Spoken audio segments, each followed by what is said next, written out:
I bring to you today, right out of the oven. This take is pretty hot, okay? Some could even call it a hot take. What news do you have for me today? What opinion do you have to share with me today? And that is, it's this, okay? Basically, it's this. If you're gonna get into film photography, I think medium format is the best place to start. All my dealers and they tell me Lord, I need me for some keys, wrap my shit up, call my bitches, move my business overseas. I can't go out like a bitch, so I keep my shit together, try to sneak up on the spade, but the spade is kind of clever. I'm a dealers and they tell me. I said it. I'm incredibly biased. I kind of began a lot of my film photography journey using medium format cameras, so that's kind of my stance on this. But I do have good reasons, and we'll get to them shortly. For starters, though, I want to talk about two things that have happened in the past. I was gonna say recently, but neither of them are entirely recent events. One, Kodak releasing gold in 120, I think is the best decision that they've ever made. At least the best decision they've made in like the last 10 years, 5 to 10 years, I think. Kodak has been kind of making like gradually worse decisions ever since they're like, we don't need to mess with digital. And they're like, fuck, we should probably make some digital cameras. And then those were ass. So then they're like, all right, well, we'll just fucking go bankrupt then. I am not a business owner to the level that Kodak is, so I'm sure that they have much different perspective on their metrics and their numbers and all that stuff.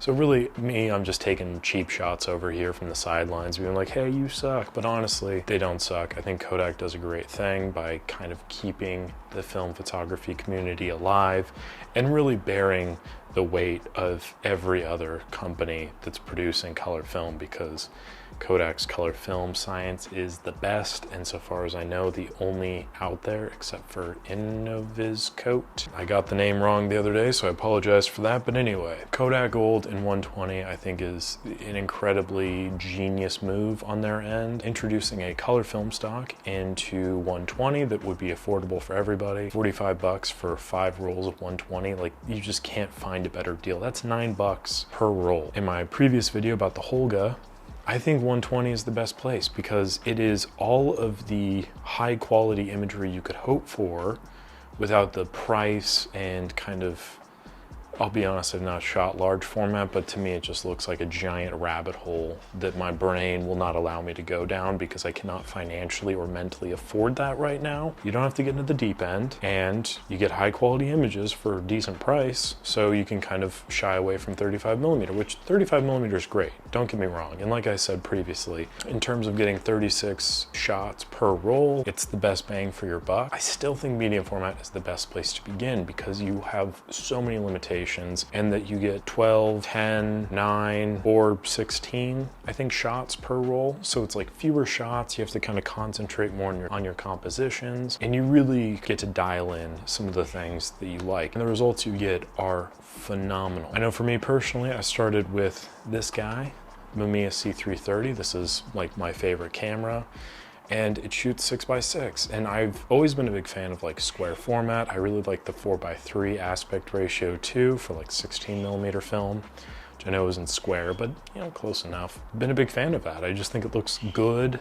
I think that it's been used very well in the past, and I think that it presents a bit of a challenge. There's a really annoying bird. Oh, it's a blue jay.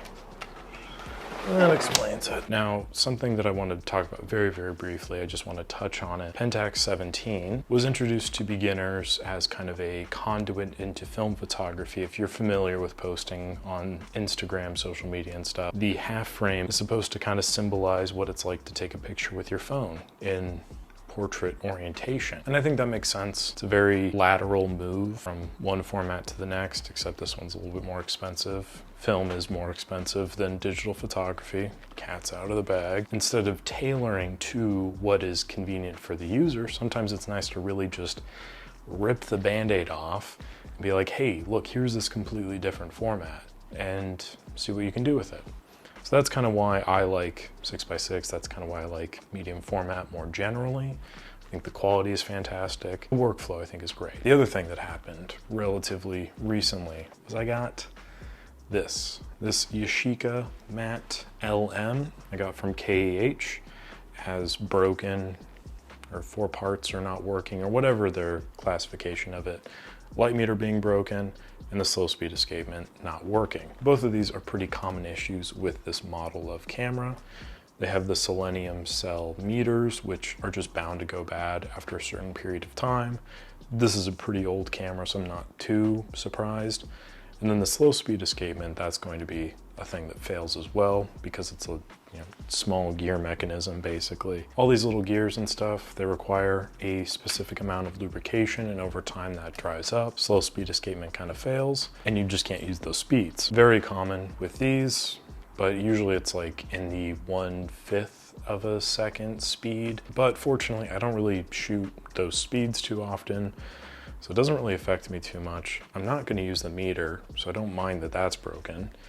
So I basically just got a fully working, as far as my needs are concerned, fully working medium format camera for 90 bucks. Now the slow speed escapement is easy to access and clean out. In fact, I plan on doing that at some stage.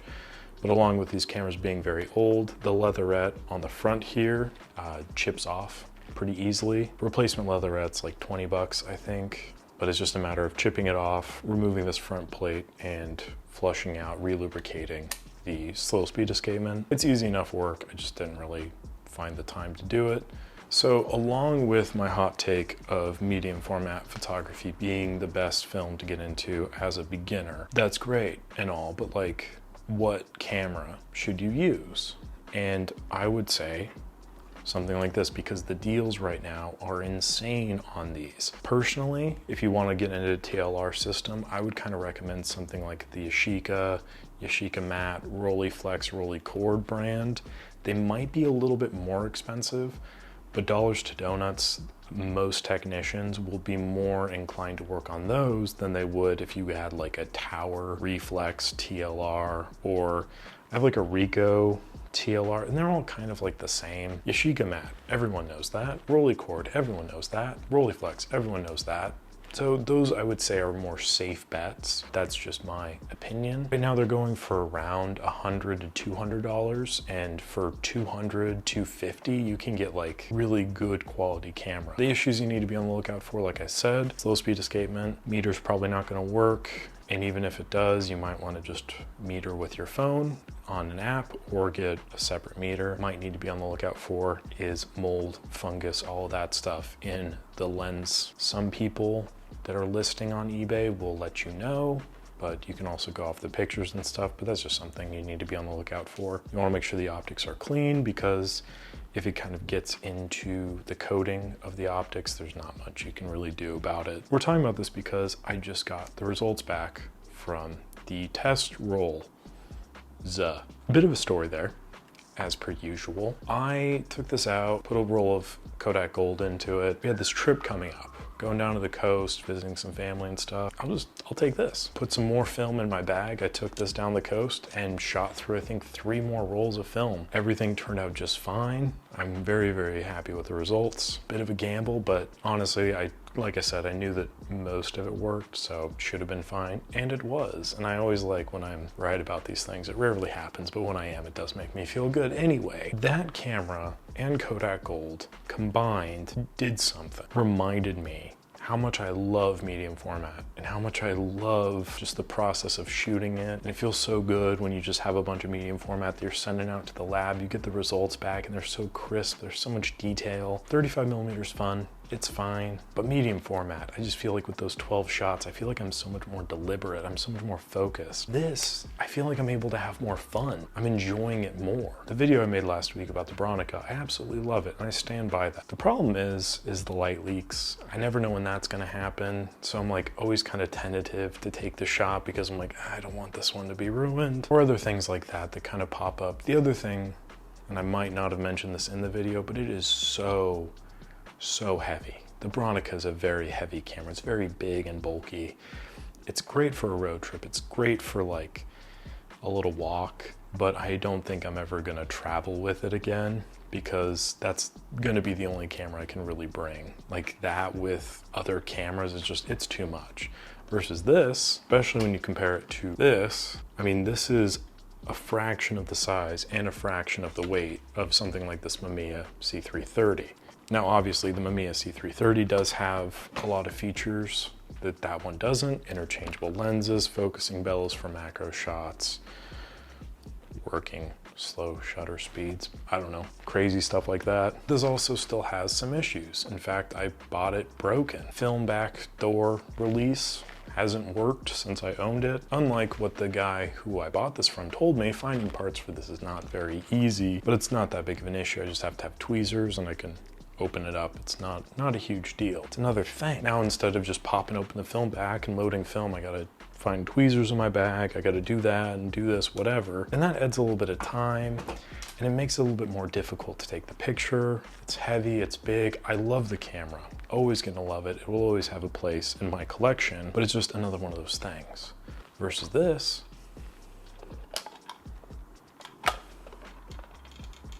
just works. I'm able to quickly load new film into it, quickly take photo. I really enjoy the results that I'm getting. I'm making this video because it really revitalized my love for medium format, a love which I didn't realize I'd kind of lost a little bit. As you saw in the Bronica video, I am deeply in love with that camera as well. The results you get from it are very unique and the experience of shooting it is fantastic. But I think that this kind of answers its own different question. Perfect travel medium format camera, something that I could loan to a friend, necessarily need to worry about too much because it's only 90 bucks. Something that I can easily take with me on any kind of vacation. It's not going to take up too much room. I could take this 35mm camera and a video camera. It will probably take up about as much of a physical footprint as the Bronica would, and the weight. So for that, I am really stoked about this. I also just wanted to share the results because I'm really happy with that. And I just also wanted to say shout outs to Kodak, because I think Golden 120, like I said, is the best decision that they've made in like the last 5. If you're trying to get into film photography, I think medium format is a great place to begin. You learn a lot of lessons. It won't hold your hand, but also the rewards of mastering it greatly outweigh anything else.